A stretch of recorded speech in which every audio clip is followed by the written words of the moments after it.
सुंदर ते ध्यान उभे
वीर विठ्ठलाचे गाणे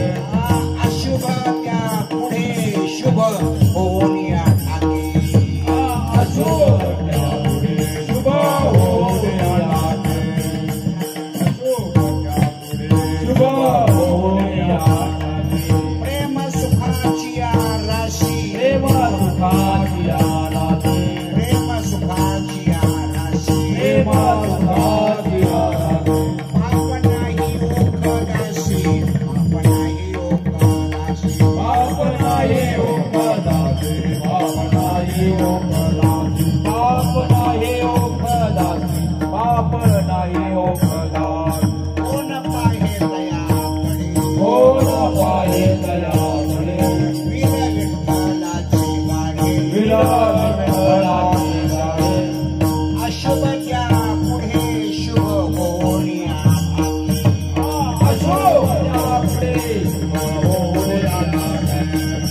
अशोभ्या पुढे शुभ होण्या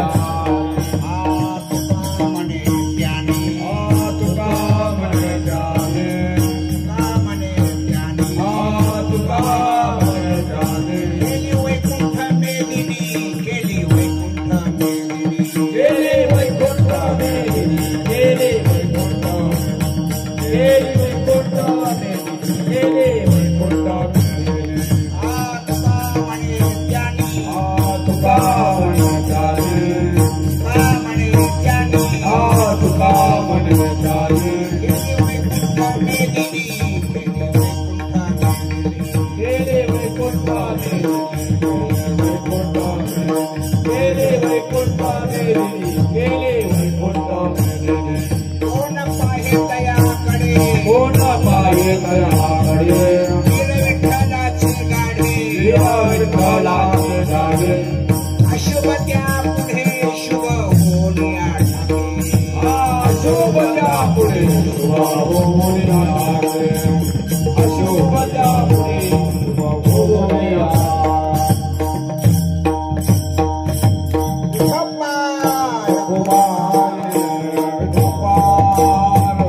जय जय जय विठोबाल कुमार जय जय विठोबाल कुमार जय जय विठोबाल कुमार जय जय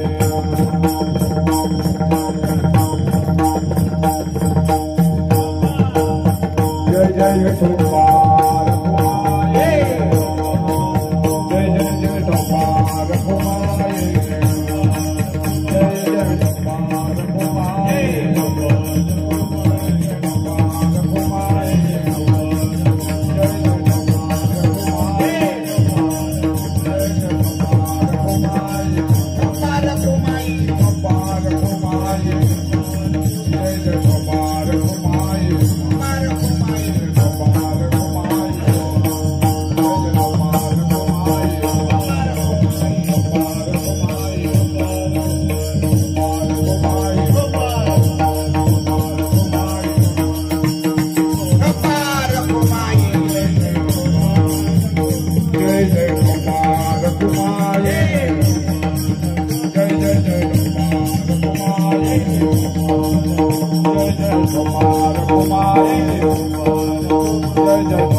जय जय विठोबाल कुमार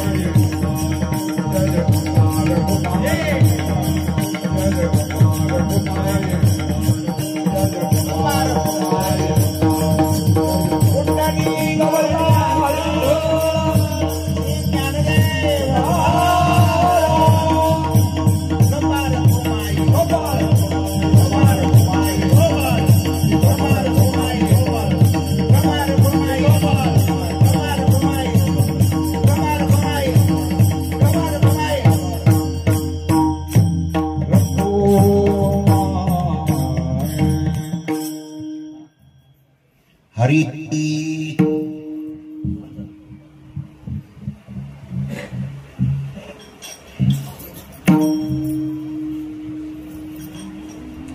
हरि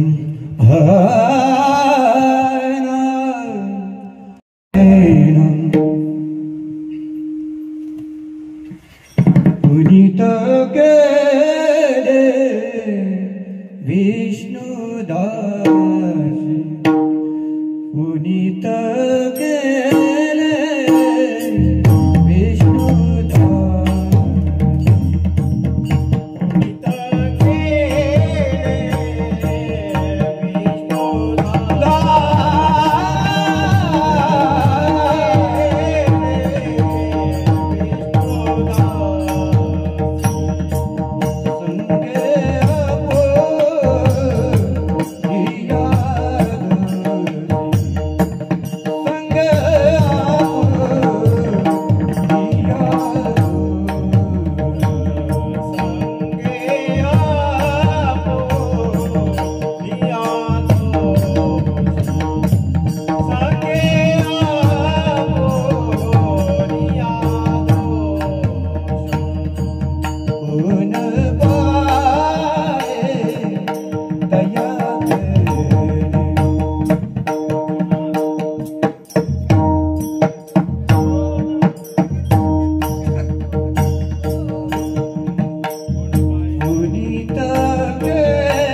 पुनीत केले विष्णुदासी, इको कमी करा थोडा.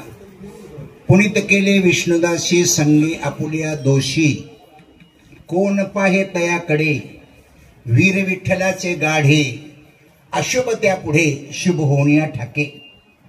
प्रेम सुखाच्या राशी दोष किंवा पाप नाही ओकदासी, कोण पाहे तयाकडे वीर विठ्ठलाचे गाढे, अशुभ त्या पुढे शुभ होण्या ठाके.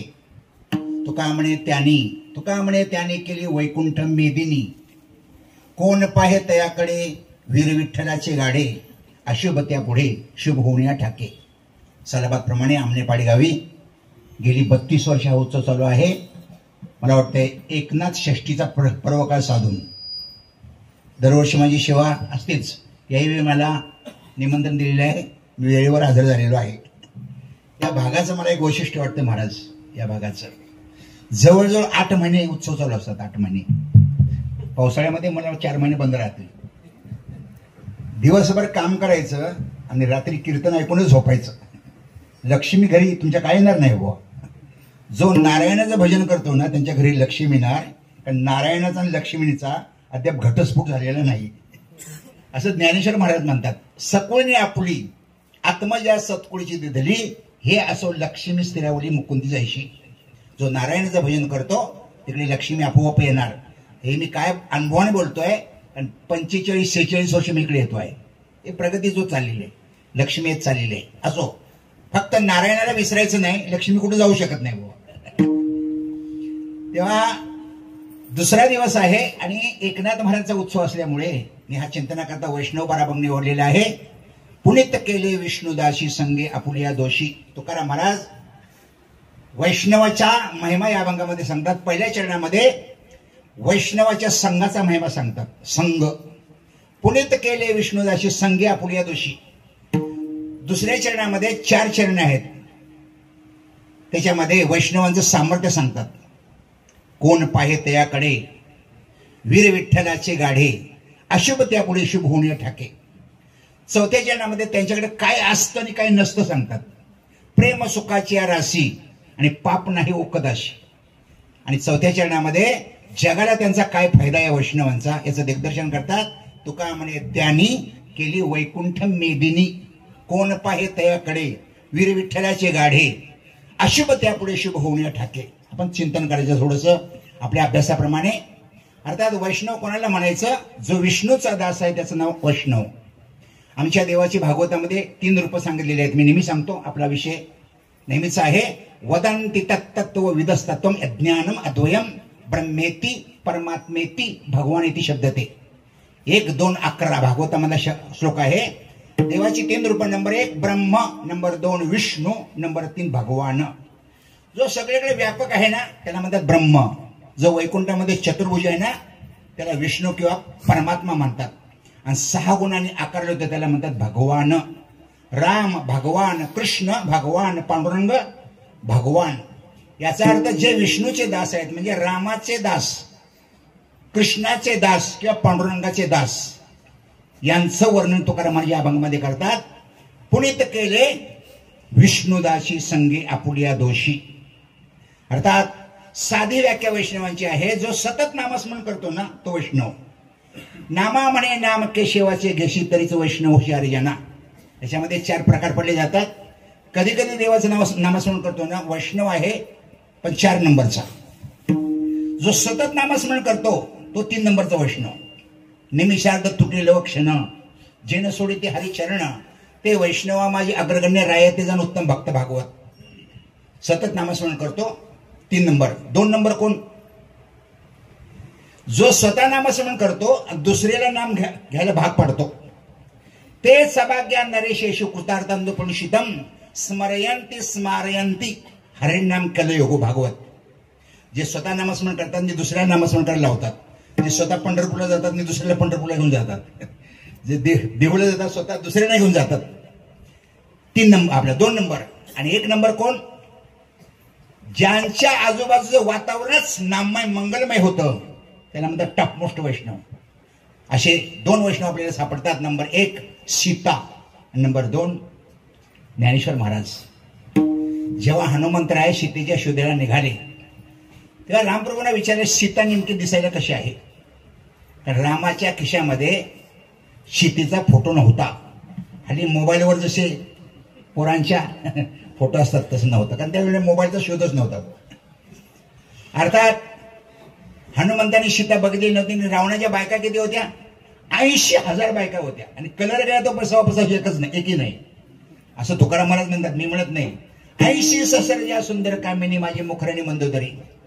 नेमकी 80,000 बायकामध्ये सीता कशी ओळखायची?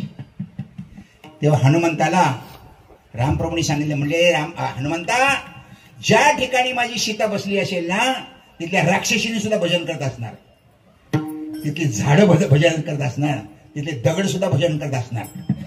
जेव्हा हनुमंतराय लंकेमध्ये गेले रंगून मी सांगत नाही, बिभीषणाला भेटले. बिभीषणाला विचारलं सीतामाई कुठे आहेत? म्हणजे अशोकवनामध्ये.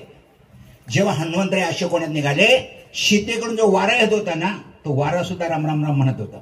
राम जानकी जीवन योगियांचे निज ध्यान राम राजीव लोचन तुका चरण वंदितो.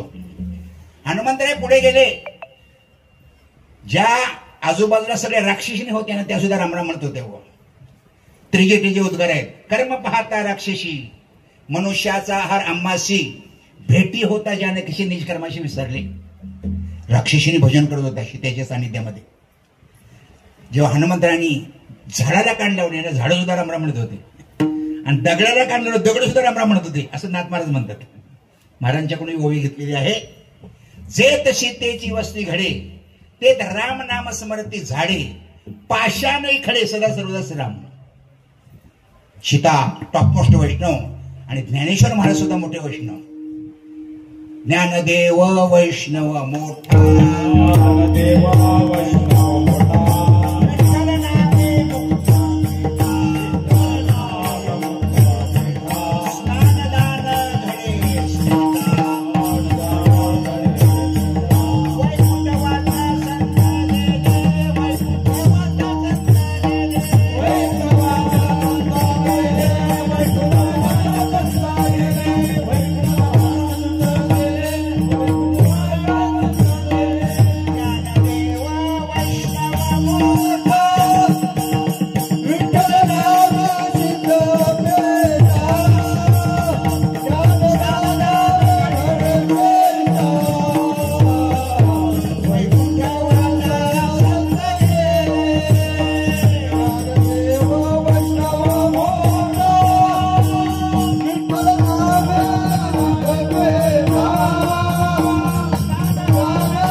ज्ञानदेव वैष्णव मोठा, विठ्ठल नामे मुक्त पेठा, स्नानदान घडे श्रेष्ठा, वैकुंठ वाटा संत गेले. ज्ञानोबरायांच्या समाधीला जर कान लावला ना, तर आतून रामकृष्ण हरी ऐकायला येईल. पण कान लावणारा मात्र दगड नको, तो कमीत कमी साधक पाहिजे. ज्ञानेश्वर महाराज इथं भजन करत बसलेले आहेत. ज्ञानदेवे घेतले दान, हृदय धरून या ध्यान, समाधी बसला निर्वाण कथा कीर्तन करीतो. बाबा बाळछंदो, बाबा बाळछंदो, रामकृष्ण नित्य उदो, हृदय कैके हृदय भेदो, वृत्ती सैसर निंदो नित्य उदा तुझाची. ज्ञानेश्वर महाराज हे टॉप मोस्ट वैष्णव आहेत. लक्षात ठेवा, वैष्णवाचे मी 4 प्रकार सांगितले. याला सगळ्यात साधा प्रकार आहे, जो सतत नामस्मरण करतो ना तो वैष्णव, आणि जो सतत नामस्मरण करतो ना त्याचं शरीर पवित्र होतं. ही नामाची पावर आहे बुवा. हरिपाठ की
पवित्रची होय देह त्याचा.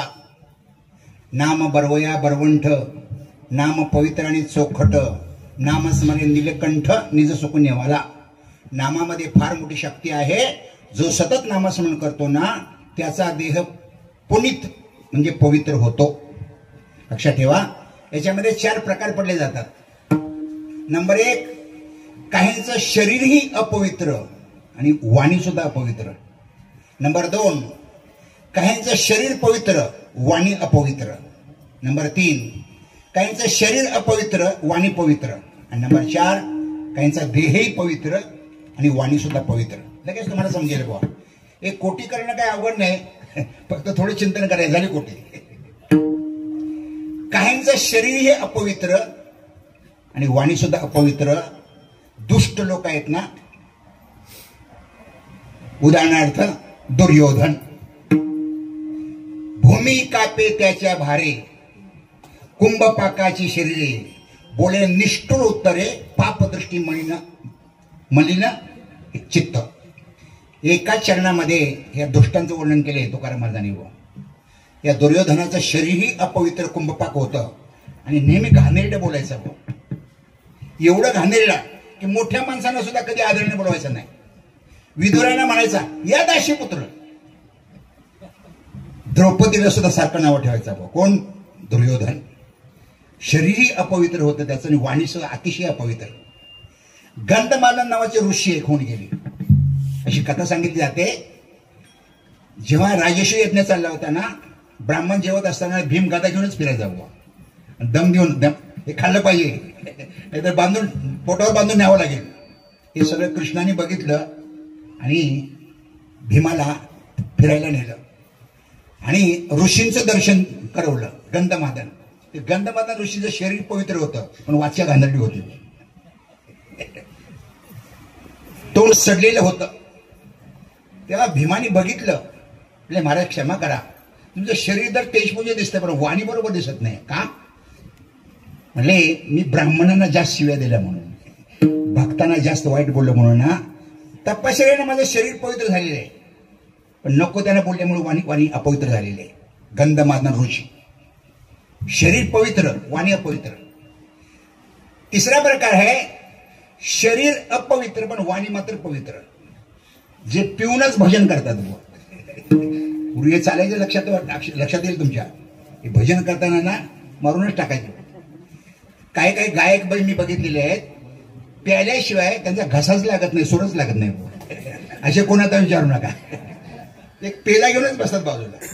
म्हणजे ज्या तिथे नवसागर वाटर पितात त्या ते शरीर त्यांचं अपवित्र आहे पण तोंडाने अभंगवाणी म्हणतात. म्हणजे वाचा पवित्र आहे. वाचा पवित्र आहे. आणि भक्त जे आहेत ना त्यांचं शरीरही पवित्र असतं आणि वाचा सुद्धा पवित्र असते. असं पवित्र तो देह, वाणी पवित्र तो देह,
पुण्यवंत जो होते अच्युत सर्व काळ.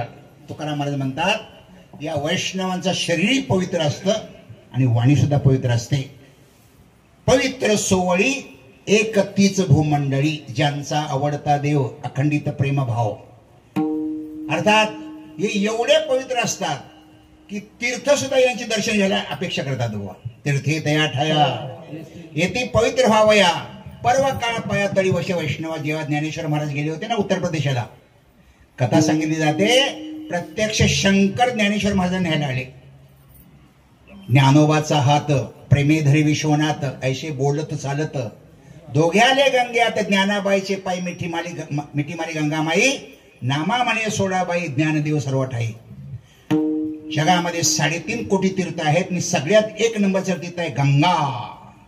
फक्त गंगा गंगा म्हटलं तर आपले पाप जातात. अशी गंगा ज्ञानेश्वर महाराजांच्या पायाला मिठी मारते. ज्ञानेश्वर महाराज किती पवित्र असतील बुवा. स्नान केली या गंगा पवित्र करी सकळ जगा, ते गंगा ही निज पाप भंगा, तुमच्या चरण संग वांछित. शेवटचं टोक सांगतो. आता सगळ्या ओव्या मला पाठ नाहीत, पण देवापेक्षाही संत हे वैष्णव पवित्र असतात. नाथ महाराजांनी 2 दृष्टांत दिलेले आहेत. समुद्रापासून पाणी निर्माण होतं, मेघ. समुद्रातून मेघ निर्माण होतो, पण समुद्रापेक्षा उपयोग त्याचा जास्त. केळापासून झाडापासून केळी होते, पण झाडापेक्षा केळी गोड लागते. तसं माझ्या भजनाने जे पवित्र झाले, पण माझ्यापेक्षा पवित्र झाले. आणि एवढे पवित्र झाले, मी त्यांच्यामुळे पवित्र झालो. आणि मी पवित्र असल्यामुळे माझ्या चरणापासून दिलेले गंगा शंकर डोक्यावर वाहतात बुवा. एवढी पवित्र असतात ते. चला पुढे. या महात्म्य हे नामाने पवित्र म्हणजे पुनीत होतात, दिव्य होतात. पण यांचा महिमा असा आहे, यांच्या सानिध्यामध्ये जे येतात ना, यांच्या संघामध्ये जे होतात ना, ते पापी जरी असले तरी पवित्र होतात. अभंगाचं पहिलं चरण. पुनीत केले विष्णुदासी, पुनीत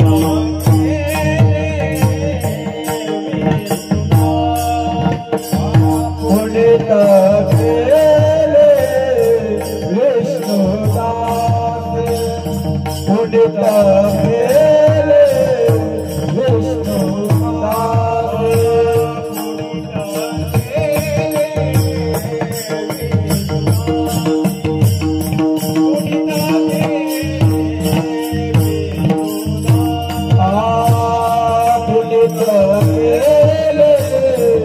विष्णुदासी, पुनीत केले विष्णुदासी,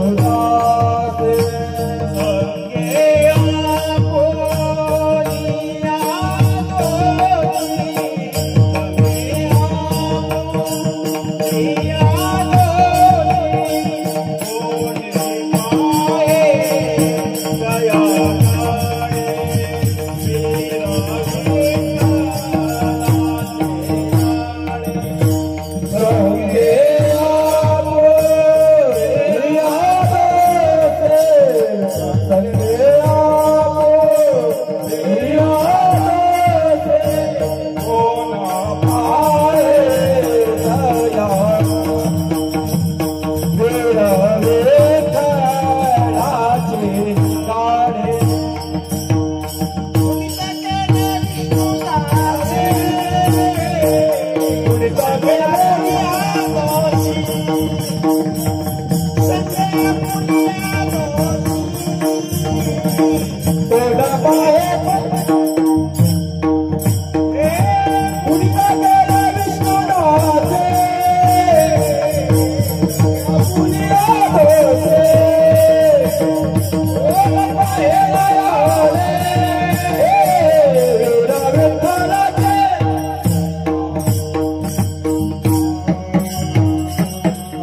पहिलं चरण आहे ना, हे दोन तुका आहे. अभंगा परिचित असला ना, मग सगळ्यांची पंचायत होते. याच्याकरता माझी विनंती आहे, गायकांनी ना ज्ञानेश्वरी कमी वाचावी, पण गाता वाचला पाहिजे. हो, अभंग पाठ पाहिजे. अभंग का गायचे असतात म्हणून. त्या तुकाराम महाराज या अभंगामध्ये वैष्णवाच्या संघाचा महिमा सांगतात. वैष्णव हे स्वतः पवित्र असतात, त्यांच्या सानिध्यात येणारे दोषी सुद्धा पवित्र होतात. याच्यामध्ये 3 प्रकार पडले जातात. चिंतन आपण केले तर काही सामान्य लाकडं चंदनाच्या जर सभोवती आली ना, चंदन होतात. मला वाटतं काटेरी लाकडं जरी आली तर चंदन करतो. आणि निंबासारखा कडू झाड जरी त्यांच्या सानिध्यात आलं ना, तरी सुद्धा निंब आपला चंदन करतो. असे आपल्याला प्रमाण सापडतात. केवळ पाहे पाजळ मुढे चंदना सभोवती झाडे, ती सुगंध होणी बापुडे मोल गाडे पावली, तीच लाकडे तत्वता चढली देव ब्राह्मणाचे माथा, त्यांचा पांग पडे श्रीमंता राजे तत्वता वंदिती. नाथ महाराजांच्या ओव्या आहेत. सामान्य झाडं पण चंदनाच्या सानिध्यात आल्यामुळे ते चंदन झाले आणि ते ब्राह्मणांच्या डोक्यावर जाऊन बसले. व श्रीमंताच्या डोक्यावर जाऊन बसले, राजेच्या सुद्धा डोक्यावर जाऊन बसले, कपाळाला लावलं. सामान्य झाडं. तसे काही सामान्य लोक संतांच्या सानिध्यामध्ये आले आणि ते सामान्य राहिलेत नाही, असामान्य झाले. व उदाहरणार्थ गावबा. नाथ महाराजांच्या सानिध्यामध्ये गावबा कशा करता आला होता? शास्त्र शिकण्याकरता नव्हता वेदांत वगैरे, अरे पोळ्या खाण्याकरता आलेला गावबा. कारण त्याला पोळी आवडत होती नाही, गरीबी असल्यामुळे पोळ्या मिळत नव्हत्या. आणि त्यावेळी नाथ श्रीमंत होते, रोज देवाला पोळ्याचा पुरणपोळीचा नैवेद्य नाथांच्या घरी. हे ते बाईला माहित होतं, मुलाने घेऊन आली. नाथ मला सांगितलं माझ्याकडेच राहू दे हा मुलगा. त्याने सांगितलं मी पोळ्या खाणार, काम अजिबात करणार नाही, तुम्ही मला कामाला लावला. नाही नाही म्हणजे अरे काय काम करू नकोस, फक्त कथा ऐकायची, प्रवचन कीर्तन ऐकायचं, बाकी काय करू नकोस. तो गावबा त्यांच्या सानिध्यात राहिला. आणि जेव्हा नाथ महाराजांनी प्रयाण स्वीकारलं, हरिपंडित आहे ना मुलगा, विद्वान होता, त्यांच्यावर रुसून काशीला जाऊन राहिला होता बुवा. कोणाच्या लहान महाराजांच्यावर. नाथ महाराजांना मुलगा पण बरोबर मिळाला नाही, जावई तर अतिशय बेकार मिळाला. हे प्रत्येक बापाचं नशीब. असो, मुलगा चांगला मिळणं ना हे सुद्धा भाग्याचं लक्षण आहे बुवा. चला जास्त मी वाढवत नाही. तेव्हा हरिपंडिताने विचारले, म्हणजे बाबा तुम्ही आता चालला, पण हे रामायण कोण पूर्ण करणार? म्हणजे हरी तू काही काळजी करू नकोस, गाववाला सांगितलेलं आहे. आणि गावबाने ते रामायण पूर्ण केलं. नाथ महाराजांच्या रामायणामध्ये गावबाच्या रामायणामध्ये अजिबात फरक वाटत नाही बाबा. हे वाचतात त्यांना बरोबर माहिती आहे. जोपर्यंत चंद्र सूर्य आहे तोपर्यंत नाथ महाराजांची कीर्ती आहे, आणि जोपर्यंत नाथ महाराजांची कीर्ती आहे तोपर्यंत गावबाची कीर्ती आहे. त्रोटक नावाचा एक शिष्य होता शंकराचार्यांचा, सामान्य काम करणारा, पाणी आणणं, झाडलोट करणं. एकदा प्रवचन सुरू झालं 8 वाजता. प्रवचन सुरू म्हणजे शंकराचार्य बसले प्रवचनला, समोर शास्त्री, पंडित, वेदांत वाचस्पती, महामंडलेश्वर वगैरे सगळे समोर बसले होते. 5 मिनिटे झाली, म्हणजे गुरुजी 8 वाजून गेले, प्रवचन सुरुवात करा. नाही म्हणजे त्रोटक येऊ दे. त्रोटक म्हणजे त्रोटकाची वाट बघताय का? त्याला काय कळते प्रवचनातलं? तुमची सेवा करण्याकरता तो चांगला आहे, पाणी आणून देणं, झाडलोट करणं, अंतरून टाकणं, तुम्हाला जेवण वाढणे, हे याच्याकडे तो बरोबर. त्याला शास्त्राला काय कळते, त्याच्याकरता कशाला थांबला? शंकराचार्यांनी ओळखलं, या पंडितांना, शास्त्रींना गची बाधा झालेली आहे, आणि हा फुगा वेळेवर फोडला पाहिजे. त्रोटक पाणी घेऊनच येत होता. या त्रोटक ये पुढे, त्याने पाणी ठेवलं. शंकराचार्य गादीवरून उठले, बस गादीवर बस. शंकराचार्याने त्याला गादीवर बसवला त्रोटकला, आणि एवढं सुंदर प्रवचन केलं ना, हे यांनी खाली मनाच घातलं. हे कुठे वेदांत शिकला, शास्त्र कुठे शिकला, पंचदशी कुठे शिकला? जोपर्यंत शंकराचार्यांची कीर्ती आहे तोपर्यंत त्रोटकाची कीर्ती आहे. रामदास स्वामींचा कल्याण, मधुकर, अज्ञान, सामान्य माणसं संतांच्या संगतीमध्ये आली आणि ते सामान्य राहिले नाहीत ना, संतच झाले. पहिला प्रकार. दुसरा प्रकार आहे काय, खोडकर माणसं आहेत. खोडकर हे झाड एक खोडकर आहे. कुठलं? बोरीचं झाड. गोवी गेली या जवळी, झगटली अंग फाळी, फळे तर पोकळी बोराडी. जे ज्ञानेश्वर महाराज म्हणतात, त्या बोराच्या झाडावर काटेरी झाड असतं बघ, तुम्हाला बरोबर फाडूनच टाकतात. असं बोरीचं झाड चंदनाच्या जर सानिध्यात आलं ना, चंदनाचा महिमा असा आहे, चंदन त्या बोरीला सुद्धा चंदन करतो.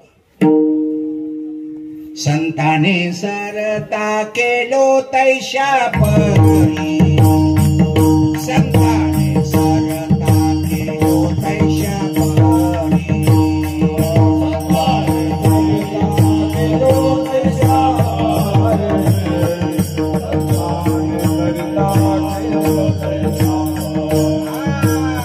संताने सरता केलो तैशा परी, संताने सरता केलो तैशा परी.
तैशा परे चंदनाने बोरी व्यापेली.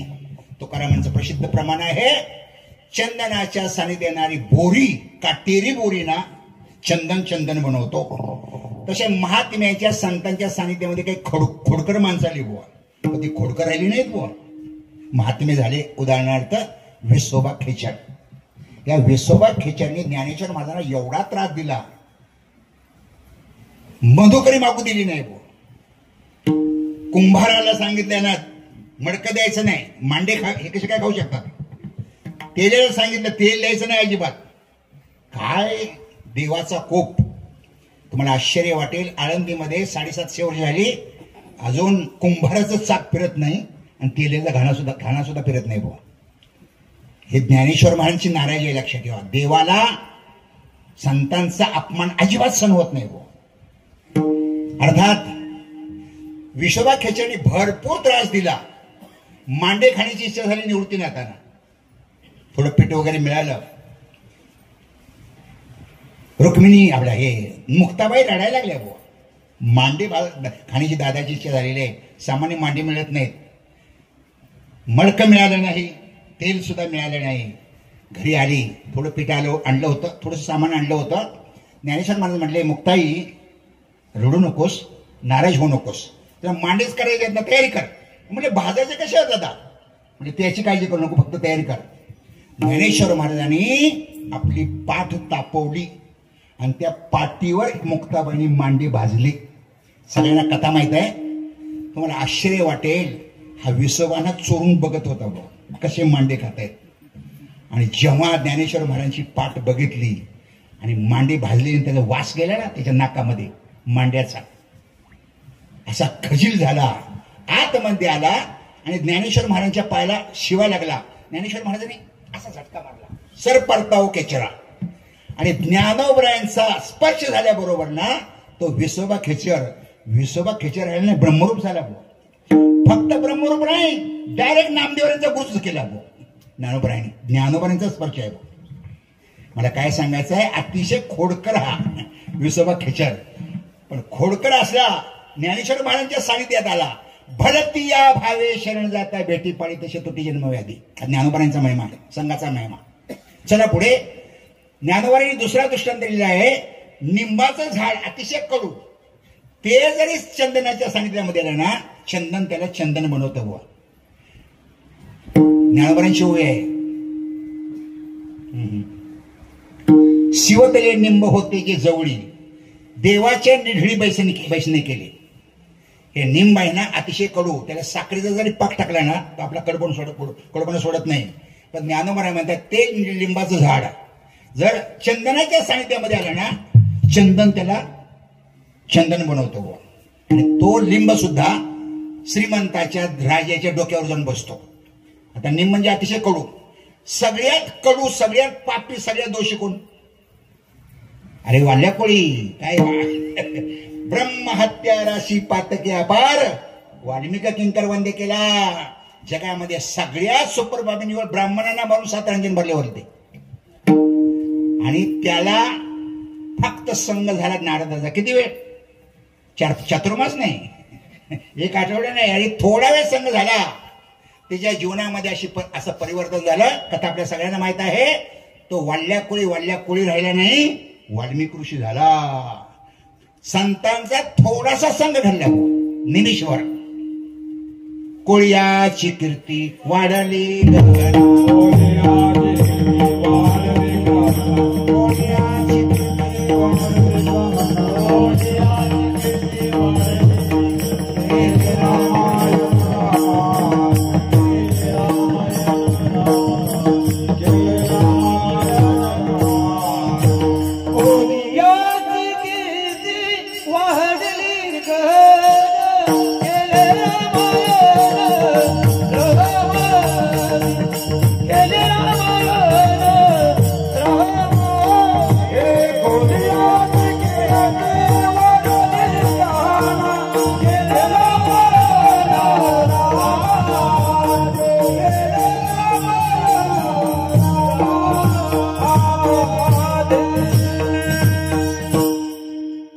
रामाची कीर्ती वाढली गहन केले रामायण रामाधिक कुजंतम राम रामेती मधुरम मधुराक्षरम आर्य कविता शाखा वंदे वाल्मिकी कोकिलम. सामान्य झाडं जरी चंदनाच्या बाजूला आली ना, सामान्य झाडं चंदन होतात. काटेरी झाडे आली ना तरी चंदन चंदन करतो. आणि निंबासारखं कडू झाड जरी आले ना तर चंदन त्याला चंदन म्हणवतो. सानिध्यामध्ये येणं फार महत्वाचं आहे. थोडासा जरी संघ घडला महात्म्यांचा तर कोट जन्माचं कल्याण होतं. प्रमाण आपल्याला सांगले सगळ्यांना माहित आहे. मी फक्त दृष्टांत सांगतो. दृष्टांत सुद्धा कदाचित तुम्हाला माहित असणार, सगळ्यांना माहित आहे. विश्वामित्र आणि वशिष्ठ हे दोन होते ऋषी. एक होते राजर्षी, एक होते ब्रह्मर्षी. मला वाटतं याच्यामध्ये फर्स्ट क्लास, सेकंड क्लास आणि थर्ड क्लास आहे. राजर्षी थर्ड क्लास, महर्षी सेकंड क्लास आणि ब्रह्मर्षी फर्स्ट क्लास. ब्राह्मणांच्या कुळात जन्माला आल्यामुळे वशिष्ठ हे ब्रह्मर्षी होते आणि राजकुळामध्ये जन्माला आल्यामुळे विश्वामित्र हे राजर्षी होते. पण त्यांनी तपश्चर्या एवढी मोठी केली होती, 60,000 वर्ष तपश्चर्या. कोणी? विश्वामित्राने. त्या विश्वामित्राने जरी 60,000 तपश्चर्या केली, 60,000 वर्ष, तरी ते वशिष्ठ सारखे म्हणायचे या राजर्षी, या राजर्षी. त्यांना वाईट वाटायचं, किती दिवस थर्ड क्लासमध्ये मी राहणार. 60,000 वर्षाची तपश्चर्या करून सुद्धा अजून थर्ड क्लासमध्ये. त्यांना राग आला.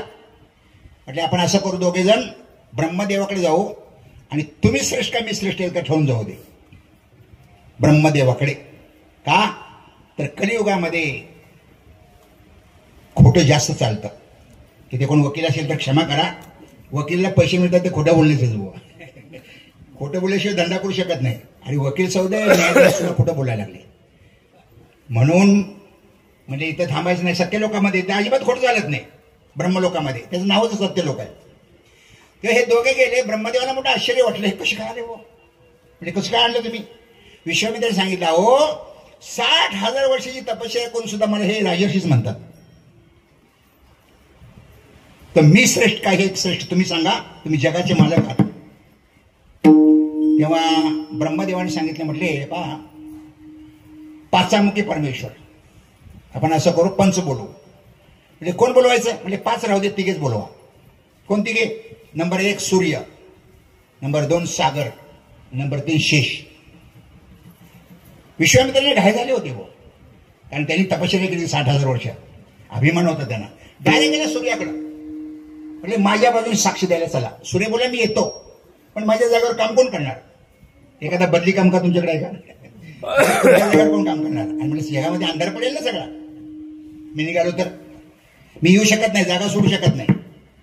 विश्वामित्र नाराज झाले. म्हणजे पहिले साक्षीदार काय येत नाही, दुसरे तरी येतात का बघूया. सागराकडे गेले. सागर प्रकटले. म्हणजे काय काम काढलं? म्हणजे माझ्या बाजूने साक्षी द्यायला झाला. म्हणजे मी येतो, पण मला नेण्याकरता काही भांडं वगैरे आणले का तुम्ही? म्हणजे तुम्हाला नेण्याकरता भांडं कसं असणार? अजून निर्माण व्हायचं आहे ते भांडं. समुद्राला साठवणार भांडं नाही. म्हणजे अहो गावाच्या गाव होऊन जातील ना मी निघालो तर. कसंही काही न होऊन येऊ शकत नाही. दुसरा साक्षीदार येत नाही. मला आता तिसरा तरी येतो का बघूया. शेषाकडे गेले. शेषाने सांगितले मी येतो, पण माझ्या डोक्यावरचं ओझं कोण घेणार आहे? तुमच्याकडे कोण आहे का? एखादी वस्तू नाही नाही म्हणजे एवढं ओझं कोण घेणार पृथ्वीचं? म्हणजे येऊ शकत नाही. 3 साक्षीदार एकही आणू शकले नाहीत बुवा. विश्वामित्र नाराज झाले. म्हटले देवा तुम्ही साक्षीदारच असं बोलवले, कुणी येणारच नाही. म्हटले अजून वशिष्ठांनी प्रयत्न करायचा आहे. म्हणजे मला आले नाही त्यांना कसं काय येतील? इंटरव्ह्यूच्या अगोदर नापास कसं काय ठरवता? इंटरव्ह्यू होते ना. वशिष्ठाने विचारले. म्हटले तुम्ही हे 3 साक्षीदार आणणार का? मी प्रयत्न करतो. वशिष्ठ निघाले सूर्याकडं. म्हणजे माझ्या बाजूने साक्ष द्यायला चला. म्हणजे तुम्हाला विश्वामित्राने काही सांगितलं की नाही? म्हणजे सांगितलं. म्हणजे माझ्या जागेवर काम कोण करणार? म्हणजे वा बाजूला, माझी लंगोटी तुमच्या जागेवर काम करू शकेल. लंगोटी. सूर्य बाजूला झाला, लंगोटी तिथे राहिली. शाटी त्याला म्हणतात. अजिबात प्रकाश कमी झाला नाही, उष्णता सुद्धा कमी झाली नाही. असं ज्ञानेश्वर महाराज म्हणतात. एकाची शाटी तक्ती साक्ष द्यायला चला. म्हणजे काय विश्वामित्राने म्हणजे सांगितलेलं आहे. आणि मला नेण्याकरता भांडं. म्हणजे कमांडोमध्ये बसा. एवढ्याशा कमांडोमध्ये कसं काय बसणार? म्हणजे प्रयत्न तरी करा ना. सगळा सागर त्याच्यामध्ये सामावला. कमांडोमध्ये जागा सुद्धा शिल्लक राहिली. एका ब्राह्मणाने तर एका घोटामध्ये सागरी केला बुवा. अगस्ती ब्राह्मणाने. जववरी तववरी समुद्र करी गर्जना, जव अगस्ती ब्राह्मणा देखील नाही बाप. अर्थात सागर सुद्धा निघाले. शेषाकडे गेले. म्हणजे माझ्या बाजूने साक्ष द्यायला चला. म्हणजे येतो, पण माझ्या जागेवर काम कोण करणार म्हणजे व्हावं गेला माझा दंड तुमच्या जागेवर काम करू शकेल. शेष बाजूला झाले, अशी काठी लावली, पृथ्वीने अजिबात हालचाल केली नाही, शांत राहिली. आणि हे तिघे जण वशिष्ठाच्या मागे निघाले. ब्रह्मलोकाला पोचले. विश्वामित्राने बघितलं हे तिघे आलेले आहेत, आपल्याला एक सुद्धा आला नाही. ब्रह्मदेवाने विचारलं निवाडा झाला का करू? नाही नाही म्हटलं झाला, आता करण्याची काही आवश्यकता नाही. एकही साक्षीदार मला आला नाही. हे सगळे साक्षीदार 3 साक्षीदार यांनी आणले, माझ्यापेक्षा श्रेष्ठ आहेत, मी मान्य करतो. आणि मग विश्वामित्राने वशिष्ठाने विचारलं 60,000 वर्षाची तपश्चर्या करून सुद्धा एकही साक्षीदार मला आला नाही, तुम्ही कुठल्या साधनेवर या तिघांना आणलं? त्या वशिष्ठाने सांगितलं थोडासा सत्संग केला आणि सत्संगाच्या पुण्यावर या तिघांना घेऊन आलो. निमिषार्ध सत्संगती वास वैकुंठी कल्पांती मोक्ष बदे ती विश्रांती बापुडी. अर्धक्षण घडता संतांची संगती, अर्धक्षण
घडता संतांची संगती, तिने होय शांती महत पापा. थोडा वेळ जरी वास्तविक संतांची भेट झाली ना कोट जन्माचं कल्याण होतं. या संगतीमध्ये पण पूर्वीचे कीर्तनकार 3 प्रकार सांगायचे. नंबर 1 कुसंगती, नंबर 2 विसंगती, नंबर 3 सत्संगती. कुसंगती म्हणजे दुष्टांची संगत. याच्याकरता चांगला दृष्टांत दिलेला आहे तुकाराम महाराजांनी. लाखो रुपयाचा हिरा, अतिशय वजनदार हिरा, किमतीमार हिरा, कठीण असणारा हिरा जो ऐरणीमध्ये घुसतो आणि घनामध्ये सुद्धा घुसतो, तो हिरा जर ढेकणाच्या संगतीत आला ना ढेकण त्याला चिरून टाकतो. ढेकणाच्या संगे हिरा जो बंगला कुसंगे नाडला साधू दैसा. मोठी मोठी माणसं संगतीनं बर्बाद झालीत. मोठी मोठी माणसं. मला काय म्हणायचं लक्षात ठेवा. कुसंगत आहे ना अजिबात करायची नाही. दुष्टाची संगत अजिबात करायची नाही. दुसंग सर्वथैव त्याज्य. नारद भक्तिसूत्र. चुकून सुद्धा संगत करायची नाही त्याची दुष्टांची. आणखी जरा पुढे बोलतो आता पण फक्त अभंग म्हणून जातो. स्त्रियांचा तो संग नको नारायणा, काष्टाया पाशाना मृतिकेचा. आता पुढे बोलत नाही कारण 50% जागेत त्यांच्यात अवघड आहे सगळं. साधकांनी या सगळ्या गोष्टी टाळल्या पाहिजेत. लक्षात ठेवा, ज्याला परमार्थ करायचा आहे, देव मिळवायचा आहे ना, त्याचं आचरण शुद्ध पाहिजे. मला वाटतं हे पांढरे कपडे आहेत त्याच्यावर डाग अजिबात सण होत नाही. हा बुवा असा असं कोणी म्हणता कामा नये. एवढं आपलं आचरण शुद्ध ठेवायचं, दुसऱ्याला संशय येईल असं सुद्धा वागायचं नाही. एवढं आपली शुद्धता पाळली पाहिजे. दुष्टाचा संग तर करायचा नाहीच, मोठं अधपतन होतं. विसंगती म्हणजे ज्याच्याशी आपलं पटत नाही ना त्याची सुद्धा संगत करायची नाही. कधी कधी चांगले भाऊ लागत नाहीत, चांगली मुलं लागत नाहीत, चांगली बायको लागत नाही, काय करणार बुवा? नशीब प्रत्येकाचं वेगळं वेगळं. तुम्हाला आश्चर्य वाटेल, भरताचं आणि आईचं नाही पटलं बुवा. काही काही माता. प्रल्हादाचं आणि हिरण्यकश्यपूचं नाही पटलं का? दोन टोकं वेगळी वेगळी. रावणाचं आणि बिभीषणाचं नाही पटलं बुवा. बळीराजाचं आणि शुक्राचार्याचं नाही पटलं बुवा. तुकाराम महाराजांनी त्यांची बायकोंचं सुद्धा पटत नव्हतं बुवा. गिरजामाताचं मात्र पटत होतं, नाथ महाराजांची बायको. म्हणून आपल्या विचाराच्या अध्यात्माच्या विरुद्ध जे असतात ना त्यांची संगत नाही केली तरी हरकत नाही. हो का पुत्र पत्नी अथवा बंधू त्यांचा तोडावा संबंध तुकाराम महाराज म्हणतात. भारताने जसा आईचा त्याग केला, प्रल्हादाने बापाचा त्याग केला, बिभीषणाने रावणाचा त्याग केला, जे जे परमार्थाला आड येतील ना त्याला विसंगती म्हणतात. आणि त्यांचा त्याग केला तरी पाप लागत नाही. तुकारामांचंच प्रमाण आहे. प्रल्हादे जनक बिभीषणे बंधू, राज्यमाता निंदू भरते केली. हे सगळं प्रमाणे आपल्याला मिळतात. त्याला म्हणतात विसंगती. आणि सत्संगती म्हणजे संतांची संगत करायची. थोडा वेळ जरी संगत झाली ना तर तुमचं जीवनाचं कल्याण झालं. मी अभिमानाने कधी कधी सांगतो, मी या भागात आलो, डोंबिवलीला राहिलो, सावळाराम महाराजांची माझी 16 वर्ष संगत होती. बरोबर त्यांची असणार. म्हणजे त्यांचं अध्यात्म तर मी घेतलंच, त्यांचं आचरण सुद्धा घेतलं. आणि जवळजवळ ठाण्यामध्ये आपल्या रायगडमध्ये ठाण्यामध्ये मला जे ओळखतात ना सावळाराम महाराजांचा माणूस म्हणून. आता त्यांना माहिती पडली हा कोल्हापूरचा बुवा आहे. नीच आश्रय कर्तव्य कर्तव्य मद आश्रया अजासिंह प्रसादेन अरुळोगज मस्तके. एक सुभाषित आहे. एक शेळी गेली होती जंगलामध्ये आणि तिला पहिल्यांदा कोण भेटला माहितीये? सिंह भेटला. दादागिरी करणार राजा सिंह, कुठे झालेस? म्हणजे माफ करा, चुकून आले जंगलामध्ये, क्षमा करा. सिंहाने सांगितलं हरकत नाही ये तू, पण दुसरा कोण भेटला तर त्याला सांगायचं मी कोण आहे? सिंहाची मावशी. सिंहाची मावशी. अर्थात ते पुढे गेली. दुसरा दादा भेटला हत्ती. हत्तीने विचारलं दादागिरी करून तू कोण आहेस? ती बोली मी कोण आहे? मी सिंहाची मावशी आहे. सिंहाची मावशी म्हटल्याबरोबर हत्तीने सोंडीनं उचललं आणि पाठीवर बसवलं शेळीला. आणि म्हणजे पाठीवर बसायचं ना सांगत सगळं जंगल फिरवायचं मला. हत्तीनं तिला त्या शेळीला सगळी जंगलामध्ये फिरवली. सगळं जंगल जंगल आपल्या जंगल दाखवलं. कशामुळे? सिंहाची मावशी. तेव्हा काही काय ना दुसऱ्यांचा आधार मिळतो आणि त्यांच्यामुळे त्याची प्रगती होते. म्हणून त्या आधाराला मात्र विसरता का म्हणे. लक्षात ठेवा. मला हे सांगायचं आहे, सत्संगती केली ना तुमची उन्नती झाल्याशिवाय राहणार नाही. तुकाराम महाराज म्हणतात वैष्णवाच्या संगतीमध्ये जे जे आले ना त्या सगळ्यांचा उद्धार झाला. ते दोषी असले तरी पवित्र झाले. पुनीत केले विष्णुदासी संगे आपुलिया दोषी. हा संतांच्या वैष्णवांच्या संघाचा महिमा. म्हणजे याचं सामर्थ्य काय आहे? अभंगाचं दुसरं चरण. कोण पाहे तया करी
गाढे अशुभ त्यापुढे शुभ होण्या टाके.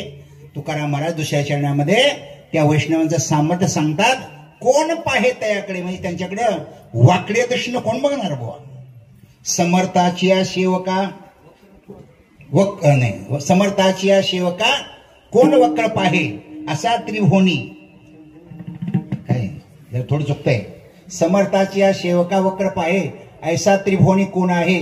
जयाची लीला वर्णिती लोक त्यांनी नोपेक्ष शुकदार रामदास अभिमानी. जरा इकडे तिकडे चुकतंय, काय हरकत नाही. रामदास स्वामी सांगतात समर्थाचा जो सेवक आहे ना त्याच्याकडं वाकडं बघण्याची कोणाची हिंमत होत नाही. कोण पाहे तयाकडे, वाईट दृष्टीनं कोण बघत नाही. हे बरेच दृष्टांत माझ्या समोर येत आहेत. बऱ्याच लोकांनी ना संतांचा अपमान करण्याचा प्रयत्न केला, पण फजिती मात्र त्यांची झाली. दिल्लीमध्ये एक राजा होता सिकंदर लोधी, आणि त्यावेळी कोण होते, तुळशीदास. तुळशीदासांना आयुष्य फार लाभलं महाराज.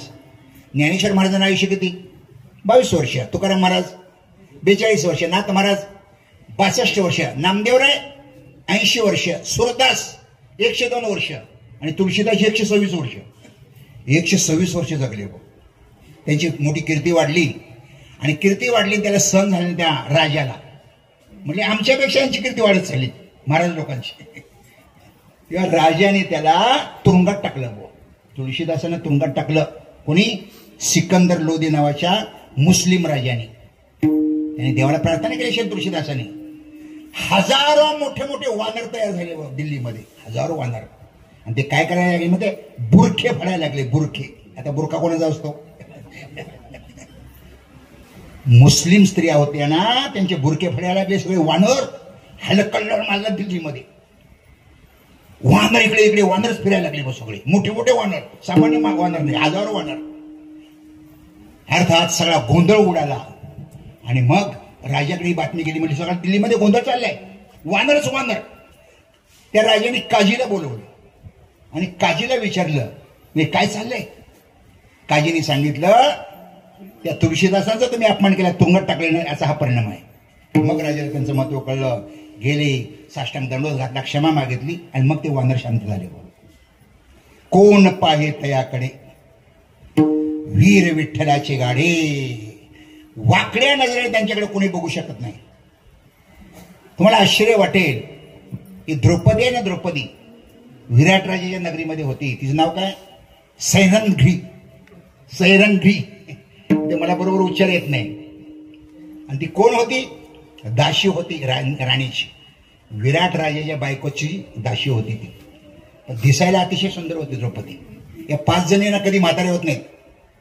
अहिल्या, द्रौपदी, सीता, तारा, मंदोदरी तथा पंचकन्यास नृत्य महापातकनाशनम. यांचा देह 16 वर्षापर्यंत वाढतो, त्याच्यानंतर वय वाढतं, पण देहामध्ये अजिबात बदल होत नाही.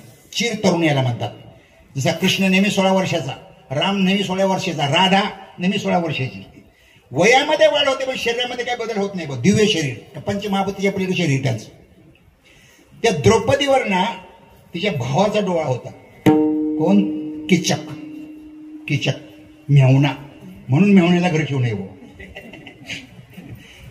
संस्कृत मध्ये सुभाषित आहे, ज्याला आपला संसार चांगला करायचा आहे ना त्यांनी मेहुण्याला आणि मामाला घर ठेवू नये. दुर्मंत्री राज्य नाशाय, ग्रामनाशाय कुंजरा, शालोको ग्रहनाशाय, सर्वनाशाय मातुला. मूर्ख मंत्री निपजला ना राज्य कर्ज बाजारी. सध्या महाराष्ट्रावर 9 लाख कोटी कर्ज आहे, असं पेपरला लिहिलंय. पिसळलेला हत्ती जर गावात शिरला, गावाचा नाश. मेहुणा घरात शिरला, बायकोचा भाव, घराचा नाश. आणि मामा घरात शिरला, सत्यानाश. सगळ्या मामांचा इतिहास बघा.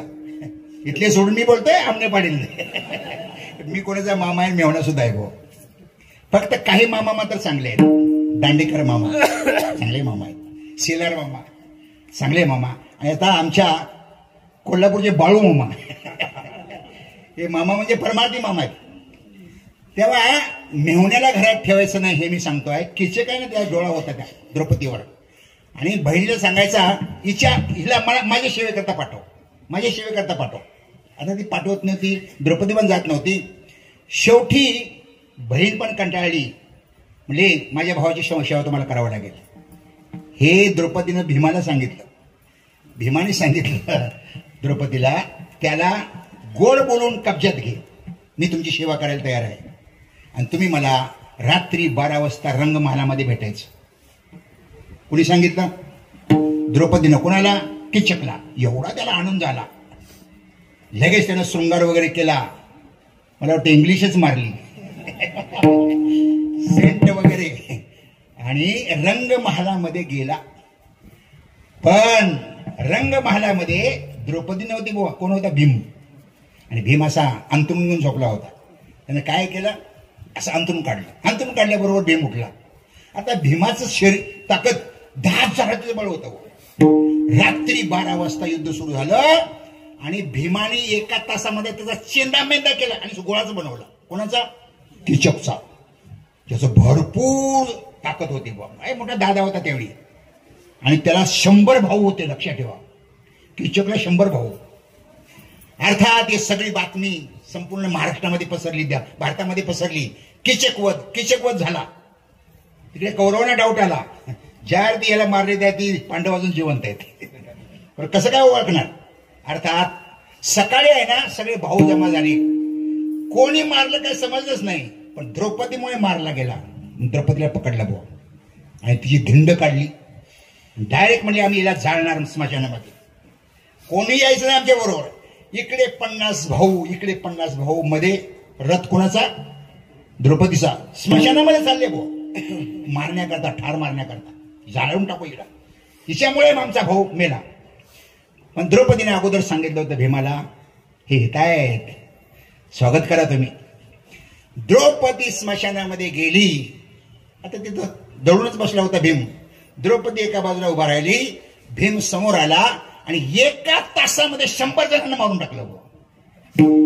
किचकाच्या भावानं 100च्या 100 जणांना मारून टाकलं. म्हणजे भीमाने काय केलं, इकडे 100 मारले आणि तिकडे सुद्धा 100 मारले कौरव. प्रत्येक दिवशी भीम 10 कौरव मारायचा. पहिल्या 10 दिवसामध्ये सगळे कौरव संपवले. कोणी? एकटे भीमाने गो. का? 10,000 बळ होतं. मला हे सांगायचं आहे, संकट आलं होतं पण संकट मात्र टळलं. तुकाराम महाराज म्हणतात, या द्रौपदीचा याने छळ केला, त्याचं कुळ संपलं बुवा. प्रमाण आहे तुकारामांचं. द्रौपदीच्या शोभे कौरवाची शांती, द्रौपदीच्या शोभे कौरवाची शांती, द्रौपदीच्या शोभे कौरवाची शांती. होणे श्रीपती साह्य केले, होणे श्रीपती साह्य केले, होणे श्रीपती साह्य केले. द्रौपदीच्या शोभे कौरवाची शांती, द्रौपदीच्या शोभे द्रौपदीच्या शोभे कौरवाची शांती, द्रौपदीच्या शोभे कौरवाची शांती.